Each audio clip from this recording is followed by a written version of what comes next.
Hello, good morning student. आज अपन ग्रामीण विकास एवं सहकारिता EFM का फर्स्ट पार्ट, उसमें ग्रामीण विकास की अवधारणा अपन पहले ही पढ़ चुके हैं। उसके बाद में कुछ बचा हुआ आज ग्रामीण विकास की अवधारणा को आगे बढ़ाएंगे। ग्रामीण विकास से तात्पर्य गाँवों के समग्र विकास से है।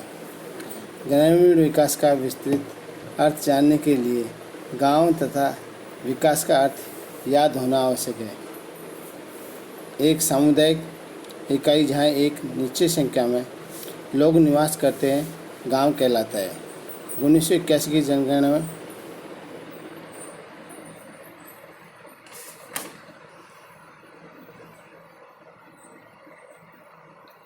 जनगणना के अनुसार गांव में कम से कम 5,000 व्यक्ति होने चाहिए। इसके अलावा इसको ग्रामीण विकास का है तो ग्रामीण विकास की अवधारणा का सूत्रपात एवं विकास। ग्रामीण विकास की अवधारणा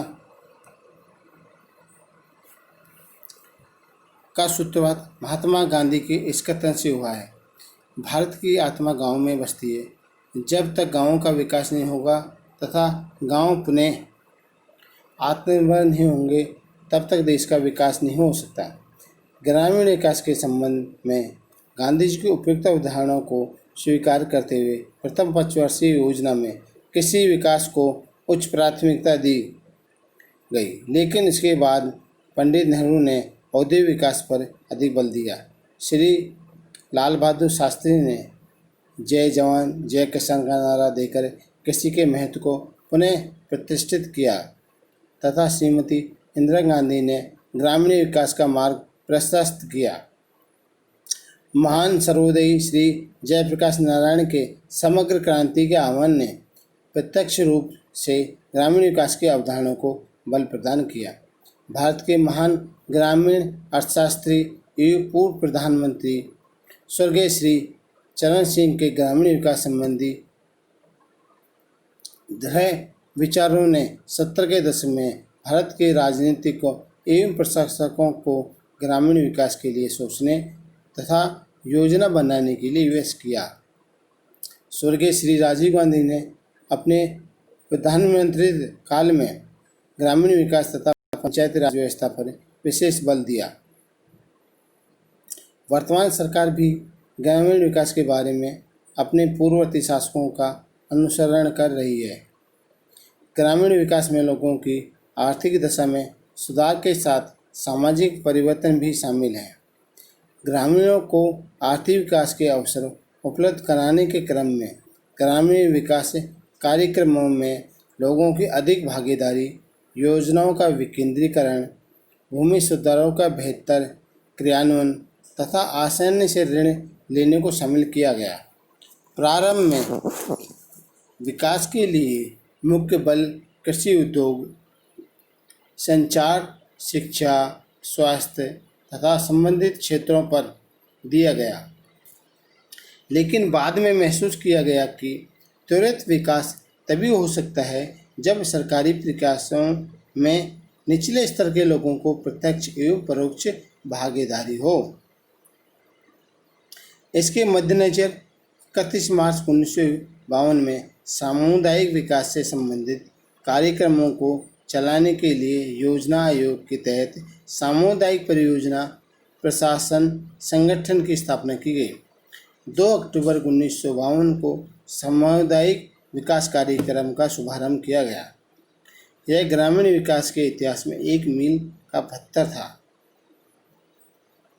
अक्टूबर 1974 में खाद्य तथा कृषि मंत्रालय के एक खंड के रूप में ग्रामीण विकास विभाग का अस्तित्व में आया। इसे 18 अगस्त 1979 को मंत्रालय का दर्जा दिया गया। 23 जनवरी 1982 को इसे नया नाम ग्रामीण विकास मंत्रालय दिया गया। 1 जनवरी 1985 को इसे पुनः कृषि तथा ग्रामीण विकास मंत्रालय का विभाग बना दिया गया, जिसे सितंबर 1985 में कृषि मंत्रालय बना दिया गया। 5 जुलाई 1991 को विभाग को ग्रामीण विकास मंत्रालय का दर्जा दिया गया। 2 जुलाई 1992 को मंत्रालय में बंजर भूमि विकास विभाग का गठन किया गया। 1 मार्च 1995 में मंत्रालय को नया नाम ग्रामीण क्षेत्र तथा रोजगार मंत्रालय दिया गया, जिसमें ग्रामीण रोजगार तथा गरीबी उन्मूलन, ग्रामीण विकास तथा बंजर भूमि विकास नामक 3 विभाग थे। 1999 में फिर से इसका नाम बदलकर ग्रामीण विकास मंत्रालय कर दिया गया। मंत्रालय ग्रामीण क्षेत्रों में अनेक कार्यक्रम संचालित कर रहा है, जिसका उद्देश्य गरीबी उन्मूलन, रोजगार सृजन, बुनियादी ढांचे का विकास तथा सामाजिक सुरक्षा।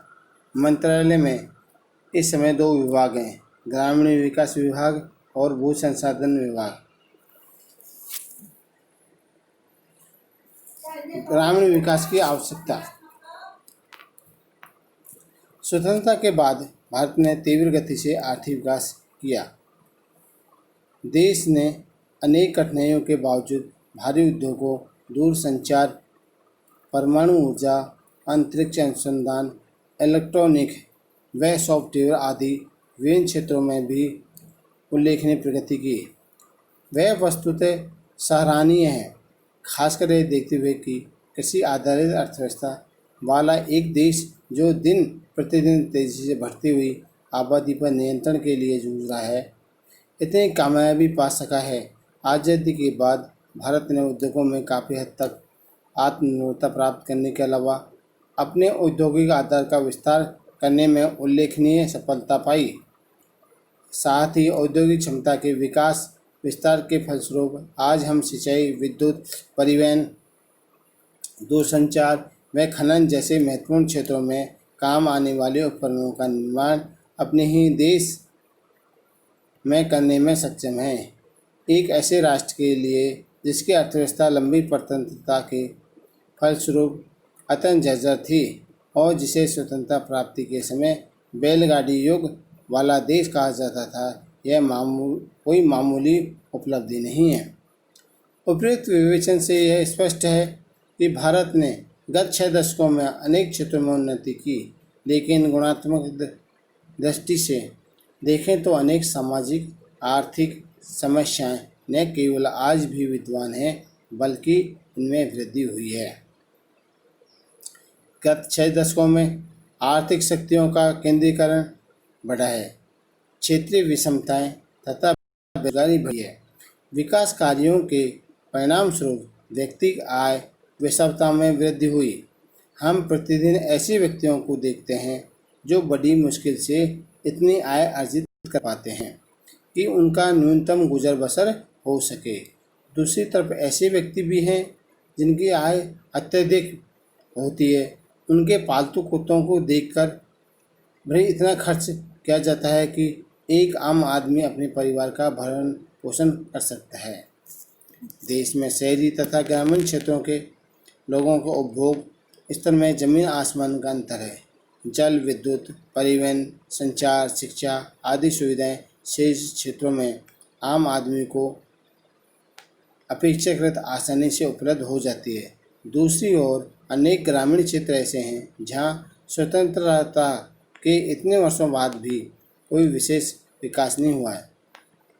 देश के केवल 50% अच्छी सड़कें गांव से जुड़ी हुई नहीं हैं। वर्ष 2012-13 में देश की 73.91% ग्रामीण बस्तियां को सुरक्षित पेयजल की सुविधा प्राप्त थी। इन बस्तियों में उन ग्रामीण बस्तियों को शामिल किया गया है जहां कम से कम 40 लीटर प्रति व्यक्ति प्रतिदिन सुरक्षित पेयजल आपूर्ति की सुविधा हो।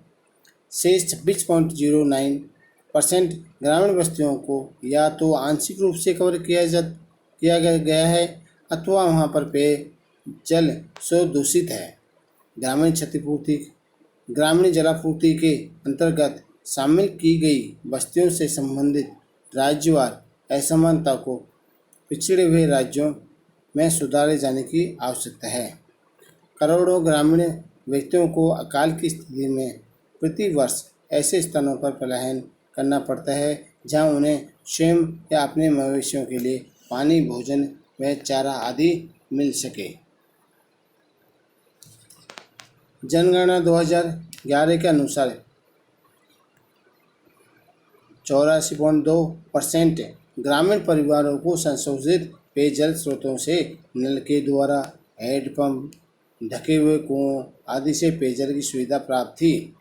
शेष 15.8% ग्रामीण परिवार अशोधित स्रोतों पर निर्भर थे तथा 22.1% ग्रामीण परिवार 500 मीटर से अधिक दूरी से पानी लेकर आने को मजबूर थे। अतः ग्रामीण पेयजल सुविधा के अंतर्गत इन वंचित परिवारों को सुरक्षित पेयजल की सुविधा प्रदान करना एक प्रमुख चुनौती है। देश के ग्रामीण क्षेत्रों में सफाई का प्रबंध करने की नितांत आवश्यकता है। वर्ष 1981 में केवल 1% ग्रामीण जनसंख्या को सफाई की सुविधा उपलब्ध थी, जो 1991 में घटकर 11% हो गई। वर्ष 2001 में ग्रामीण जनसंख्या के 21.9% परिवारों को शौचघर की सुविधा प्राप्त हो गई। जनगणना 2011 के अनुसार मात्र 32.3% ग्रामीण परिवारों को शौचालय सुविधा प्राप्त थी। दूसरे शब्दों में देश के 2/3 ग्रामीण परिवार शौचालय सुविधा से वंचित थे। निर्मल भारत अभियान एवं अक्टूबर 2014 से स्वच्छ भारत मिशन के माध्यम से इस पर विशेष ध्यान दिया गया। परिणाम स्वरूप 2014 में जहां ग्रामीण स्वच्छता कवरेज 39% था, वह जनवरी 2008 में बढ़कर 76% हो गया। प्रधानमंत्री श्री नरेंद्र मोदी ने 2 अक्टूबर 2014 को स्वच्छ भारत अभियान की शुरुआत की। स्वच्छ भारत अभियान की अवधारणा के अनुसार शौचालय, कचरा प्रबंधन, गाँव की सफाई एवं साफ व प्रचुर मात्रा में पेयजल सुविधा उपलब्ध होनी चाहिए। इस कार्यक्रम की शुरुआत पेयजल एवं स्वच्छता मंत्रालय ने की। 2 अक्टूबर 2019 तक स्वच्छ भारत को वास्तविक रूप प्रदान करने के लिए एक विस्तृत योजना तैयार की गई। आज भारत तथा इंडिया में अंतर दिखाई देता है। एक तरफ भारत देश की 64.84% जनसंख्या जो गाँव में रहती है, अभाव की जिंदगी जी रहा है, तो दूसरी ओर इंडिया शहरी जनसंख्या के पास अत्याधुनिक उपभोक्ता सामग्री व सुख सुविधाओं की कोई कमी नहीं है। इस तथ्य से कोई इनकार नहीं कर सकता कि गत 30 वर्षों में भारत में ग्रामीण व शहरी क्षेत्रों के लोगों के बीच उपभोग संबंधी विषमताएं बहुत अधिक बढ़ी हैं। सन 1980 के बाद शहरों में उपभोक्ता क्रांति आ गई है। फलस्वरूप शहरों में टिकाऊ उपभोक्ता सामान जैसे fridge, television, car, air conditioner, scooter, moped, cooler आदि प्राप्त करने की होड़ सी मची हुई है। शहरों में शायद ही कोई ऐसा घर होगा जहाँ इन उपकरणों में से एक या अधिक उपकरण नए इस्तेमाल किए जाते हों।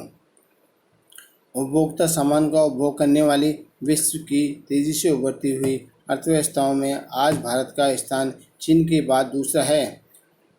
हास्यास्पद की बात यह है कि भारत का उपभोक्ता बाजार केवल 25-30 करोड़ शहरी और कस्बई लोगों तक ही सीमित है। ग्रामीण क्षेत्रों के अधिकांश लोग अभी उपभोक्ता वस्तुओं की केवल कल्पना ही कर सकते हैं, क्योंकि वर्तमान में वे जीवन की मूलभूत आवश्यकताएं ही बड़ी मुश्किल से पूरी कर पाते हैं। गांव भारतीय अर्थव्यवस्था का आधार है। देश की लगभग 69% जनसंख्या गांव में निवास करती है तथा लगभग 49% जनसंख्या कृषि पर निर्भर करती है। चूँकि भारतीय कृषि तथा गांव पिछड़े हुए हैं, अतः देश भी पिछड़ा हुआ है। देश का समग्र विकास करने, आर्थिक खुशहाली लाने, सामाजिक राजनीतिक पिछड़ापन दूर करने तथा भारत व इंडिया के अंतर को समाप्त करने के लिए ग्रामीण विकास की अत्यंत आवश्यकता है। तो ये सब ग्रामीण विकास की आवश्यकता बताई गई है। इससे आगे अपन नेक्स्ट पढ़ेंगे। आगे ग्रामीण विकास का क्षेत्र अथवा विषय वस्तु।